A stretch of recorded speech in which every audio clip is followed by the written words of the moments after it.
And we begin with breaking news. The jury in the murder trial of Sean Lucas has reached a verdict. Yeah, Lucas is a former Wolfe City police officer charged with killing Jonathan Price outside a gas station in Hunt County. Our Jobin Pettiker was in court as that verdict was read. Jobin, bring us up to speed. He had a solid life. He had a stellar career.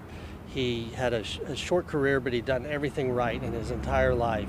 And so at the end of the day, the question is whether his actions were reasonable or not. And the mountain of evidence showed that he was reasonable. What was the one, if there was a singular piece of evidence that you think put it over the top? I mean, we're talking about a 60 seconds interaction between the two of them that night. What do you want to hear? Right, it was Sean Lucas's testimony, and I think the jurors reacted to that and believed him.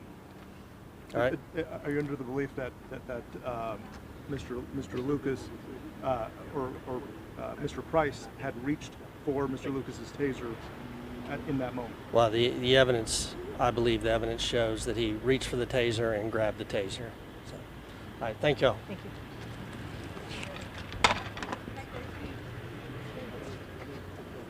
All right. We are hearing from both families now. Now the family of Mr. Price is also here. Obviously, the verdict has come down not guilty for former officer Sean Lucas. We're going to hear from Lee Merritt, who is the representative for the family. The verdict today makes every black citizen in Hunt County less safe. And it was delivered by a jury, not surprisingly, that didn't have a single black person on it. Not only was the conclusion a not guilty verdict against what the Texas Rangers said, what the city of Wolfe City said, what the only expert that testified in the case said, it's a verdict that reminds us why we live in the deadliest police culture in the industrialized world. Because police officers in rural Texas, much like most of the country, they are almost granted complete immunity from reckless, careless action. Jonathan Price was another unarmed black man who a jury, not of his peers, decided that his life didn't matter. The family is deeply impacted by this decision and by this process.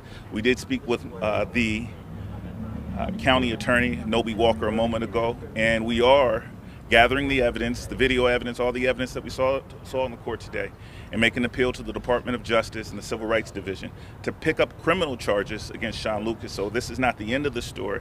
We realize that the federal government rarely gets involved, but in a case where the evidence is so overwhelming in favor of guilty, and you get a verdict that's against the evidence, we think it's the imperative on the Department of Justice to move forward. We have asked, and they have agreed, that the videos will not be released to anyone but the Department of Justice within the next week. And then at the time that the Civil Rights Division has had a chance to review, the family will ask that the video be released publicly. Do you think it comes? All right, so Lee Merritt there obviously making it clear the family is going to look to the Justice Department to see about advancing this case. So again, the jury in the murder trial of Sean Lucas has reached a verdict of not guilty. He had been charged with killing Jonathan Price outside a gas station 2 years ago. Sean Lucas, a former Wolfe City police officer. Jobin Pettiker will have much more on this breaking story tonight on News 8 at 10.